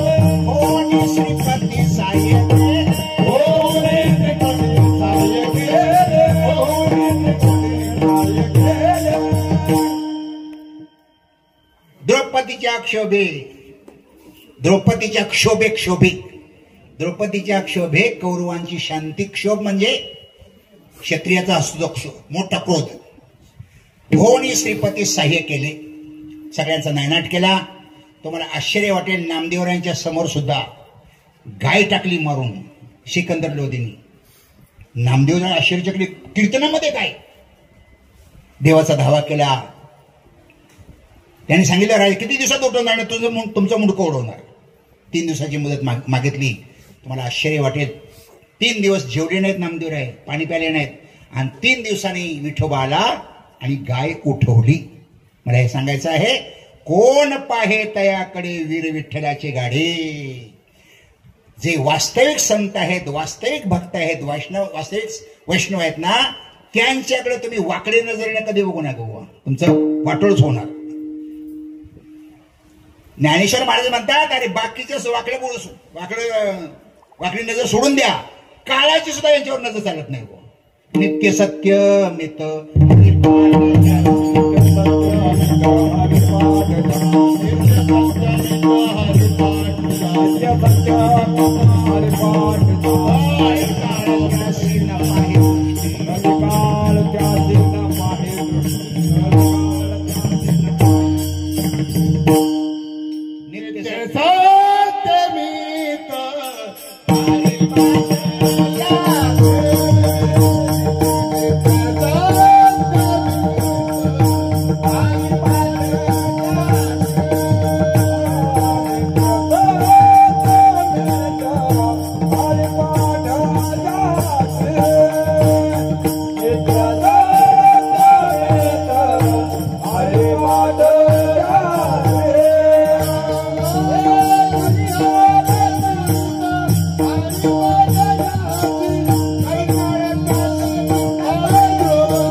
हरिपाठ जाशी कळी काय तयासीने पाहे दृष्टी. येता जाता नेनो काळाचा अडधरा, देखता सन्मुख तो पळतसे माघारा, रंग सरंगाचा उमटला शरीरा. त्यांनी वाता हा जन्म दुःख जरा हो. निलोबरांची प्रसिद्ध गवळण आहे, कोण पाहे तयाकडे वाकड्या दृष्टीने त्यांच्याकडे कोण पाहू शकत नाही. वीर विठ्ठलाचे गाढे. ते वीर आहेत. वीर कोणाला म्हणायचं? ज्ञानोबांनी व्याख्या सांगितलेली आहे, ज्याचं इंद्रियावर कंट्रोल आहे ना त्याला वीर म्हणा, ज्याचं काम क्रोधावर कंट्रोल आहे त्याला झुंजण म्हणा, ज्याचं काळावर कंट्रोल आहे त्याला बळी म्हणा, आणि ज्याचं देवावर कंट्रोल आहे त्याला गाढे म्हणा. तुका म्हणे भूमंडळी आम्ही बळी वीर गाढे. ज्ञानोबांनी याच्याकरता 5 दृष्टांत सांगलेत गोवा. जे सारस आहे विघडता, ओहावणी मत्स्य काढिता, भनंग दवडिता भाण्यावरुणी, मायेपुणी बाळक, काळे नेता कुलतेक, होय का उदक तुटता मिना, तैसे विषयांचे घर, इंद्रिया सांडिता थोर, युगांत होय ते विराग साथी. सारस पक्षी आहे ना, हे रात्री एकमेकांना मिळत नाहीत बुवा. नरमादी काय दुःख होत असेल. जर वासरू गायच्या काशीला लागल्या लगेच काढलं, काय वासरा दुःख होत असेल. ओहावणी काढिता वत्स, आणि सारस आहे ओळीता वत्स काढिता भनंग दवडिता भाण्यावरून. किंवा एखादी पंगत बसलेली आहे आणि एखादा गरीब माणूस बसलेला आहे कशाला पंक्तीला, त्याला जर उठवलं ना काय दुःख होत असेल बुवा. एक कुलता एक मुलगा म्हातारपणी झालेला, जर ऍक्सिडेंट मध्ये मुलगा गेला, आईला काय दुःख होत असेल बुवा. कल्पना करत नाही. शेवटचा दृष्टांत दिलेला आहे, होय उदक तुटता मिना, मासा पाण्याच्या बाहेर काढला तडफडतो ना, तसं विषय सोडताना इंद्रियानं होतं. मिसरी सोडणं सामान्य गोष्ट नाही बाबा. गुटखा सोडणं सामान्य गोष्ट नाही. तंबाखू सोडणं, माणसं मरतात पण व्यसन सोडत नाही बाबा. दारूवाले ना, दारू पिणारे, डॉक्टर बोलतो तुम्हाला सोडावे लागेल, तर म्हणजे मेलं तर हरकत नाही पण मी सोडणार नाही. यांना विषयांना सोडणं इंद्रियांना अतिशय कठीण आहे. पण जर तुम्ही मनावर घेतलं ना तर परिणाम होतो. माझे वडील पैलवान होते महाराज. अख्खी मुंडी खात होते. मुंडी मला लक्ष आहे का तुम्ही? अख्खी मुंडी खाणारे, तब्येत चांगली होती. आता माझे वडील बघा, माझ्यावरून तुम्ही अंदाज करा. पैलवान होते ते. पण एका संन्यासाचं प्रवचन ऐकलं, जीवनामध्ये असं परिवर्तन झालं. लगेच माळ घातली बघ त्यांनी, वारकरी झाले. 60 वर्ष वारी केली. तुम्हाला आश्चर्य वाटलं. माझं चरित्र सांगतो तुम्हाला. मी जेव्हा आईच्या पोटात होतो ना, आईच्या, तेव्हा आईला सांगितलं तू खादाड आहेस, पण या मुलाला मी वारकरी करणार आहे, अजिबात मांसाहार करायचं नाही. म्हणजे मी जो शुद्ध शाकाहारी आहे ना, आईच्या पोटातच आहे हो, हे मला सांगायचं. नंतर मी मला माळ सामान्यच असताना वडिलांनी घातली. आतापर्यंत तसंच टिकून आहे. इंद्रियांना विषयापासून बाजूला काढणं हे अवघड आहे, पण काही माणसं काढतात. तुम्हाला एक दृष्टांत सांगतो. गोदरेज कंपनीमध्ये मी काम केलं. आव्हाड नावाचा एक माणूस होता. विक्रोळीला ड्युटी सुटली ना, दिवेला यायचा आणि पेट्रोल भरायचा. आपल्या लक्षात आलं असेल. आणि घरी जाऊन रोज बायकोशी भांडण, रोज. तो चुकून डायरेक्ट बाबा महाराज सातारकरांच्या कीर्तनला गेल्यावर चुकून. आणि बाबा महाराज सातारकरांनी माळेचं महत्व सांगितलं, मांसाहार किती घाणेरडं हे सांगितलं. त्यानं तिथंच माळ घातली. हो, सगळे मांसाहार सोडला, पिणं सोडलं आणि असा कट्टर वारकरी झाला. पायवारी करायला लागला. एकट्याने मंदिर बांधलं, एकटा शब्द करत होता. आता वारला तो. मला कधी कधी विचारत होता सोहळ्यामध्ये, यशवंतबुवा ही ओवी दृष्टांत सांगते का सिद्धांत सांगते? अरे बेवड्याला दृष्टांत सिद्धांत कसं काय करायला लागले? माणसाच्या जीवनामध्ये परिवर्तन होतं, पण बदल झाला पाहिजे. तेव्हा आपल्या इंद्रियांना विषयापासून जो बाजूला घेतो ना, त्याला वीर म्हटलेलं आहे. शास्त्रामध्ये एक सुभाषित मला सापडलं. त्याच्यामध्ये 5 वीर सांगितले. त्यागवीरो, दयावीरो, त्यागवीरो, दयावीरो, विद्यावीरो विचक्षणः, पराक्रमो महावीरो, धर्मवीरो सदाश्रिता. ऐका, हे 5 वीर आहेत. नंबर 1 दया. पहिला त्यागवीरो कोण? बळीराजा, सर्वस्व त्याग केलं. दयावीरो शिबिराजा. विद्यावीरो जनक राजा, पाय जळत असताना प्रवचन ऐकत होता. त्याच्यानंतर पराक्रम महावीरो, सगळ्यात मोठा पराक्रम आहे ना अर्जुन, महावीर त्याला म्हटलेलं आहे. एकट्या अर्जुनाने 11 अक्षोणी सगळं परतून लावलं. बुवा महावीर 11 अक्षोणी. तो एके नागिवल्या रणांगणी, तो स्वभाव कुंदटपणे झुंजवीत होते. आणि धर्मवीर कोण आहे? धर्मराजा. आयुष्यामध्ये कधीच खोटं बोलले नाहीत. बुवा लक्षात ठेवा. देवाने सांगितले एकदा खोटं बोलले, अंगठ्याकडून पडला. वदविले मुखे नारायणे धर्मा, आणि अंगुष्ठ त्या कर्मासाठी गेला. हे 5 मी तुम्हाला वीर सांगितले. ही सगळी वीर लक्षण आहे ना संतांच्या मध्ये आहे. तुका म्हणे वीरावीर संत धीर समुद्र. आता आपल्या समाजामध्ये आपण इतिहास वाचल्यानंतर धर्मवीर कोण आहे? संभाजी महाराज. स्वातंत्र्यवीर सावरकर. रणवीर तानाजी माडोशी. कर्णवीर आपले दानवीर कर्ण. आणि आता सध्या निर्माण होत आहेत प्रेमवीर. विठोबा कुमार,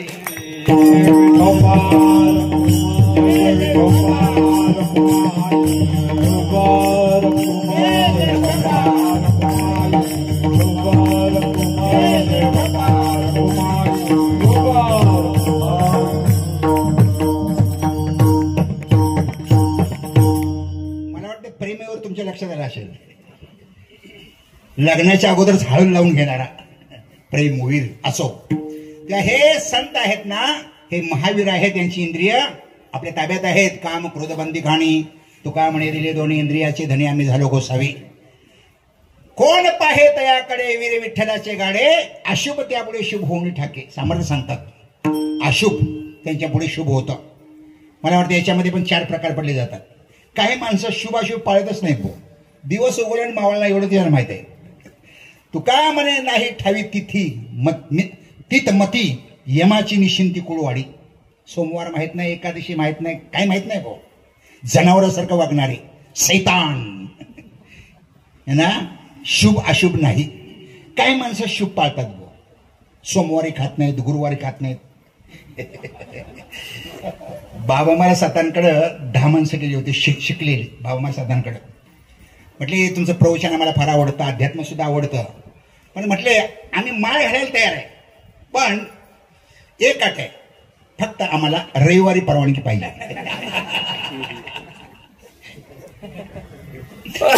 बाबा महाराज सातारा ते विद्वान महाराज चिपोरस्तम, त्याने असं उदाहरण दिलं.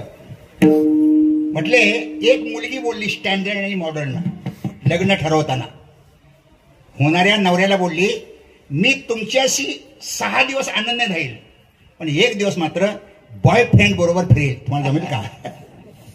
खाली माना घातल्या आणि निघून गेले. मला हे सांगायचं आहे, काही माणसं शुभ अशुभ पाळतात. मला वाटते काही माणसं श्रावण महिना पाळतात, म्हणजे 1 महिना श्रावण आणि 11 महिने रावण, पण पाळतात मात्र. तुम्हाला एक पंढरपुरात माझं महाराज वाक्य ऐकलं मी, पंढरपूरचे ब्राह्मण श्रावण महिना पाळत नाहीत. पंढरपूरचे ब्राह्मण श्रावण महिना पाळत नाही म्हणजे केवढा विरोधाभास.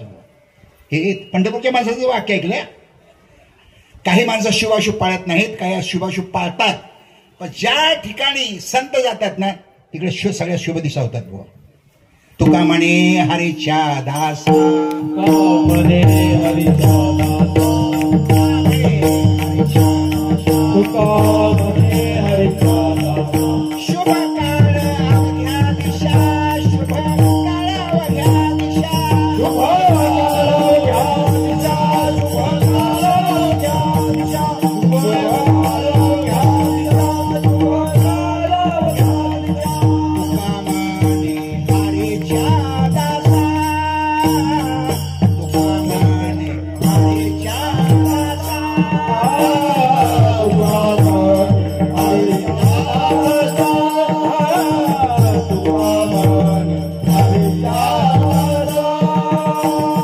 शुभ काळ अवघ्या दिशा, शुभ काळ अवघ्या दिशा, येथे नसता वियोग, येथे नसता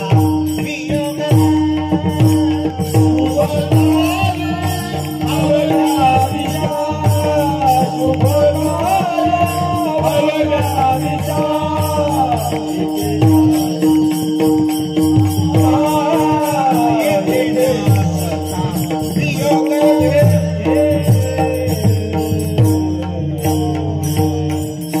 तुका म्हणे हरीच्या दासा, शुभ काळ अवघ्या दिशा.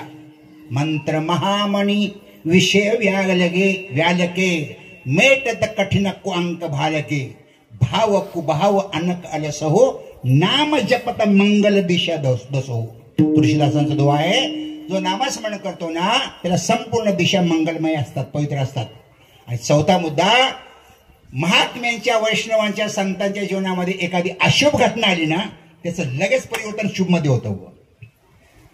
कोण पाहे तयाकडे वीर विठ्ठलाचे गाडे, अशुभ तयापुढे शुभ होऊन टाके. जीवनामध्ये एखादी अशुभ घटना घडली ना लगेच आपल्या शुभामध्ये रूपांतर होतं. बरेच दृष्टांत माझ्या समोर येतात. ज्ञानेश्वर महाराजचा दृष्टांत आहे. ज्ञानेश्वर महाराज कोल्हापूरला गेले यात्रेला. जयसिंगपूरला राजा राज करत होता, जयपाल नावाचा. अर्थात त्याला झाल्या होत्या किती मुली? 7 मुली झाल्या होत्या. 8वी राजा बोलला राणीला, आता जर मुलगा झाला नाही तुला फासावून देणार. किती पंक्या, एकतरी भडकणारा दिवा पाहिजे ना वंशाचा. पण काय त्या राणीचं दुर्दैव, झाली मुलगीच. अर्थात माराच्या भीतीनं, फासाच्या भीतीनं तिनं निरोप पाठवला, राजाला मुलगा झाले, हत्तीवरून पेढे वाटा. आता पेढे वाटले, नंतर निरोप दिला, भविष्यकाळाने सांगितलेलं आहे ही घडी बरोबर नाही. बापाच्या दृष्टीने बापांनी 18 वर्ष मुलाचं तोंड बघायचं नाही. आता माणूस मरणाला घाबरतो बुवा. जगस्प्रियास्पद एक सर्वम पद, न मरणे निरोध जगावं. म्हणून कोणाला नको आहे काय हरकत नाही. पट्ट्याचा झाला मुलगा, 18 वर्ष नाही तोंड बघणार मुलीचं. आणि त्या मुलीला 18 वर्ष दाशिनी आणि राणीनी पुरुषाचे कपडे चढवले. म्हणजे हल्लीच्या मुली जे पुरुषाचे कपडे वापरतात ते काही नवीन नाही आहे बुवा, ते परंपरेने आलेलं आहे. किती वर्ष? 18 वर्ष मुलीला मुलाचे कपडे चढवले. आणि 18 वर्षानंतर याला अशी घाई झाली राजाला. मुलगी बघितली, मुलगा समजून, आणि हे सगळं भिंग बाहेर पडेल, आईला फासावर जावं लागेल. रात्री 12 वाजता मुलगी उठली आत्महत्या करण्याकरता. पण होती मात्र पुरुषाच्या ड्रेसमध्ये. ज्ञानोबरांची दिंडी चालली होती कोल्हापूरला. रामकृष्ण हरी रामकृष्ण हरी रामकृष्ण हरी म्हणजे मारता मारता निदान साधूचं दर्शन घ्यावं म्हणून ज्ञानोबरांच्या चरणावर तिनं मस्तक ठेवलं. आणि ज्ञानोबरांनी पटकन आशीर्वाद दिला, आयुष्यमान भव पुत्र. म्हणले मी पुत्र नाही पुत्री आहे, माझ्या कपड्यावर जाऊ नका. ज्ञानोबराय म्हणले, बाळ आयुष्यामध्ये मध्ये कधीच खोटं बोललो नाही. माझी या सत्यवादाचे तप, वाचा केले बहुत कल्प, त्या फळाचे महादीप पातली प्रभू. तुझ्या शरीरामध्ये बदल झालेला आहे. ज्ञानोबरांनी त्या मुलीला एका निमिषामध्ये पुरुष बनवला असं निळोबराय म्हणतात भाऊ. स्त्रियेचा तो केला पुरुष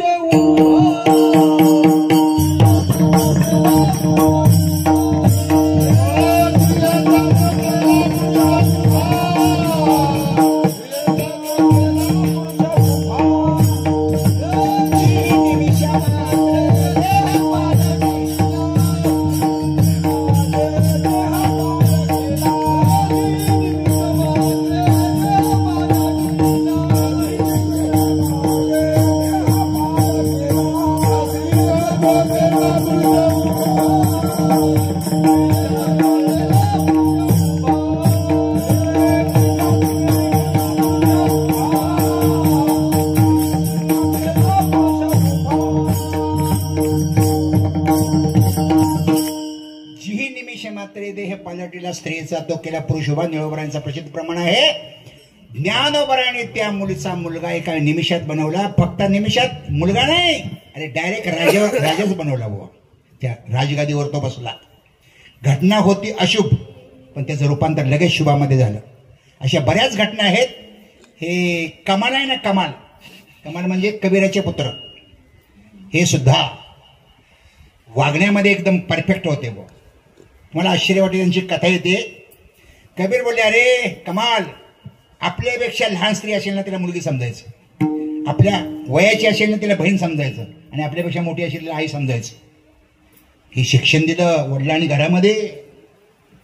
तुम्हाला आश्चर्य वाटेल. हा लग्न करायला तयार नाही बुवा. कमाल. अरे म्हटलं आता लग्न करायचं की नाही? म्हणजे बाबा तुम्हीच सांगितलेलं आहे, लहान मुलगी मुलीसारखी, वयाने बरोबर असणारी बहिणीसारखी, मोठी आईसारखी, लग्न कोणाशी करू? तुम्हाला आश्चर्य वाटेल. कमालाने लग्न केलं नाही, ही कमालाची कमाल आहे. लक्षात ठेवा. हा कमाल एक महात्मा झाला. एकाच घरामध्ये दोन महात्मे, कबीर आणि कमाल. आणि विठू दांडू खेळत होते दोघे जण. विटी दांडू पूर्वीचा खेळ. आणि विटी दांडू खेळता खेळता रात्र झाली, म्हणजे संध्याकाळ झाली. आणि डाव म्हणतात ना, डाव राहील त्या मुलावर डाव राहिला म्हणजे उद्या सकाळी दे. अर्थात रात्री त्या मुलाला सर्पदंश झाला आणि मुलगा वारला. सगळे लोक जमा झाले होते. मुलगा वारला. नातेवाईक सगळे जमा झाले. आणि कमाल उठला आणि त्याच्या घरी गेला. सगळी गर्दी बघितली.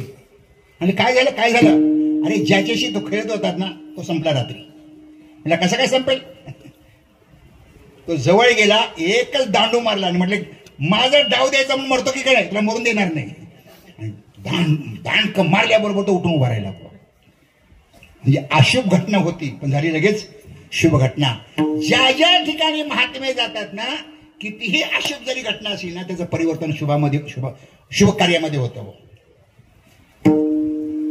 कोण पाहे तयाकडे वीर विठ्ठलाचे गाडे, अशुभ त्यापुढे शुभ होणे ठाके. हा संतांचा, आपल्या वैष्णवांचं सामर्थ्य लक्षात ठेवा. मग हे कसे आहे संत, याचं आपण चिंतन करू. पण घड्याळाने न विसरता. छोटी चाल होईल, शिंगल थोडं भजन करायचं आणि बरोबर वेळेवर आपली सेवा संपवायची. कारण मला रोज सध्या कार्यक्रम आहे. मल्ली चाल. पुनीत केले विष्णुदासे,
पुनीत केले विष्णुदासी संगे आपुल्या दोषी कोण पाहे तयाकडे वीर विठ्ठलाचे गाढे अशुभत्या पुढे शुभहोणी ठाके. तुकाराम महाराज पहिल्या चरणामध्ये वैष्णवाच्या संघाचा महिमा सांगतात आणि दुसऱ्या चरणामध्ये त्या वैष्णवाचं सामर्थ्य सांगतात आणि तिसऱ्या चरणामध्ये त्यांच्याकडे काय आहे आणि काय नाही सांगतात. प्रेम सुखाची राशी आणि पाप नाही ओखदाशी. यांच्याकडे प्रेम सुखाची रास असते. रास रास म्हणजे ढीग, त्याचं मोजमाप होत नाही. लक्षात ठेवा. हे भावाचे चिंतन करताना मला 5 प्रकार सापडले. ऐका. नंबर 1 अपपर भाव, नंबर 2 देह भाव, नंबर 3 जीव भाव, नंबर 4 ब्रह्म भाव आणि नंबर 5 प्रेम भाव. अपपर भाव म्हणजे हा या फडावरचा तो त्या फडावरचा, हा घाटावरचा हा कोकणातला, हा ब्राह्मण हा क्षत्रिय, हा या गडावरचा तो त्या गडावरचा. पंढरपूरचा इतिहास मला बराच महाराज माहित आहे. केसेत चालू आहेत भावाभावांच्या. पहिल्यांदा अपपर भाव गेला पाहिजे, त्याच्यानंतर देह भाव गेला पाहिजे. देहाचा विसर पडला पाहिजे. त्याच्यानंतर जीव भाव गेला पाहिजे. त्याच्यानंतर ब्रह्मभाव येतो आणि ब्रह्मभावाचं शेवटचं टोक आहे प्रेमभाव. ज्यांचा आवडता देव अखंडित प्रेम भाव, यालाच म्हणतात प्रेम रस. हे सुखाचे 3 प्रकार आहेत. नंबर 1 विषय सुख, नंबर 2 ब्रह्म सुख, नंबर 3 प्रेम सुख. जे कमी कमी कमी कमी होत जातं त्याला म्हणतात विषय सुख. जे तसंच राहतं त्याला म्हणतात ब्रह्म सुख आणि जे वाढत राहतं त्याला म्हणतात प्रेम सुख. ऐका. विषय सुख आहे ना हे प्रारब्धावर अवलंबून आहे. ब्रह्मसुख हे प्रयत्नावर अवलंबून आहे आणि प्रेम सुख मात्र देवानी कृपा केल्याशिवाय मिळतच नाही. विषय सुख कसं काय कमी होतं? आपल्या सगळ्यांचा परिचय आहे. लग्न झाल्यानंतर नवरा बायको जे पहिल्या वर्षी प्रेम असताना दुसऱ्या वर्षी राहत नाही. तिसऱ्या वर्षी आणखीन कमी होतं, चौथ्या वर्षी आणखीन कमी होतं आणि 5-6 वर्षानंतर असं वाटतं लग्न केलं नसतं बरं झालं असतं. पण तसं वाटून उपयोग नाही, कारण लेकरं झाली असतात. आता शहरामध्ये तर तुम्हाला आश्चर्य वाटेल, म्हातारा एकीकडे आणि म्हातारा एकीकडे. मुलांना सांभाळणार कोण? बिन पैशाचे नोकर, आईवडिलांशिवाय कोण मिळणार आहे? हे दोघे जर सर्व्हिसला गेले ना, म्हातारी एकाची सांभाळणार मुलं आणि म्हातारा दुसऱ्याची सांभाळणार. नशीब मोबाईलची सोय झाली तर म्हातारामध्ये म्हातारीला फोन करतो, तुझं कसं चाललंय? म्हाताऱ्याला तुमचं कसं चाललंय? दोघाला एकत्र राहण्याची गरज वाटत नाही का? शारीरिक अट्रॅक्शन संपलेलं असतं. विषय सुख बाई बापुड येते क्षीण निळोपराय म्हणतात. जे कमी कमी कमी होतं जातं ना त्याला विषय सुख म्हणतात. ब्रह्मसुख मात्र तसंच राहतं. सुखे शिव ब्रह्मानंदा गावराम नाम सदा नो हे मग बाधा काळ देते यमाची. आणि जे वाढत राहतं त्याला प्रेमसुख म्हणतात. गुणरहितम कामनारहितम प्रत्यक्षवर्धमानम अविच्छिन्नम सूक्ष्मतरम आणि अनुभवरूपम अंगी प्रेमाचे भरते निघे उतार चढते तुकाराम महाराज म्हणतात. तर यांच्याकडे प्रेम सुखाचा खजिना असतो आणि औषधाला सुद्धा पाप राहत नाही. दोनच उभ्या तुम्हाला सांगतो. कीर्तनाचे नटनाचे नाशिले व्यवसाय प्रायश्चित्ताचे जे पापच नाही नामच नाही पापाचे असे केले. यमो म्हणावे काय यमावे दमो म्हणे काय दमावे तीर्थे म्हणते काय खावे दोष ओखदशी नाही. या ज्ञानोबरांच्या दोन प्रसिद्ध ओवी आहेत. यांच्या जीवनामध्ये दोष पाप अजिबात नसतं. औषधाला सुद्धा नाही. पुण्याचा भरपूर साठा पाप अजिबात नाही. प्रेम सुखाची आराशी पाप नाही ओकदाशी. जगाला यांचा काय उपयोग. अभंगाचा शेवटचा चरण. तुका म्हणे त्याने तुका म्हणे त्याने तुका म्हणे त्याने तुका म्हणे त्याने तुका म्हणे त्याने तुका म्हणे त्याने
तुका म्हणे त्याने वैकुंठ मेदिनी.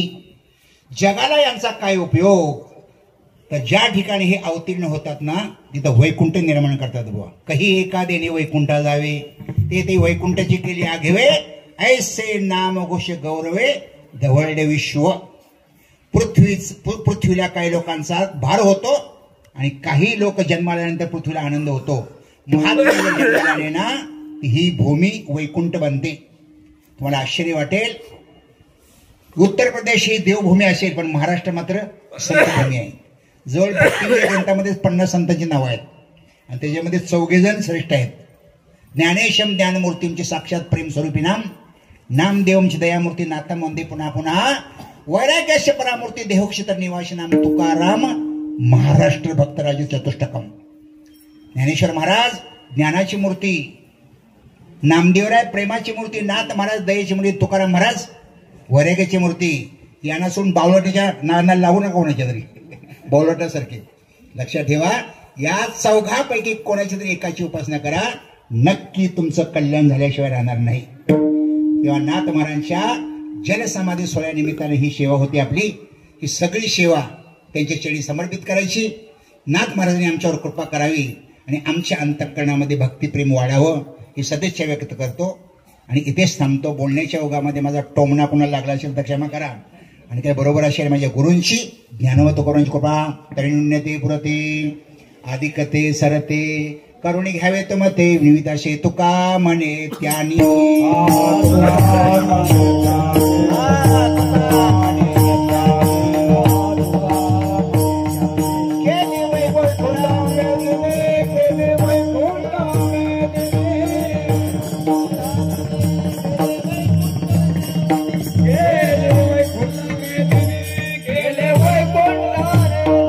कोण पाहे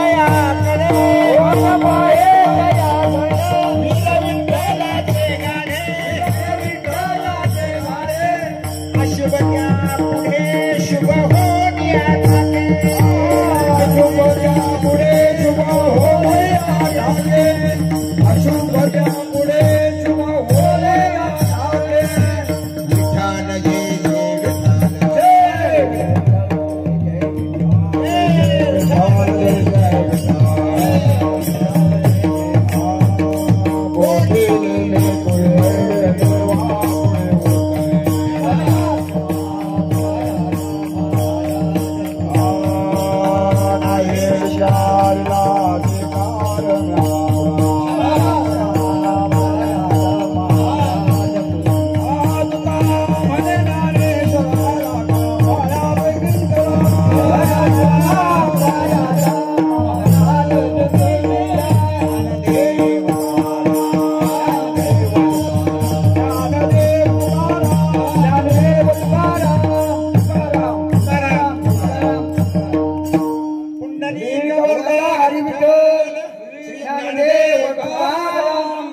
सार्थ शताष्टक पुस्तक कोणाला पाहिजे असेल तर माझ्याकडे आहे.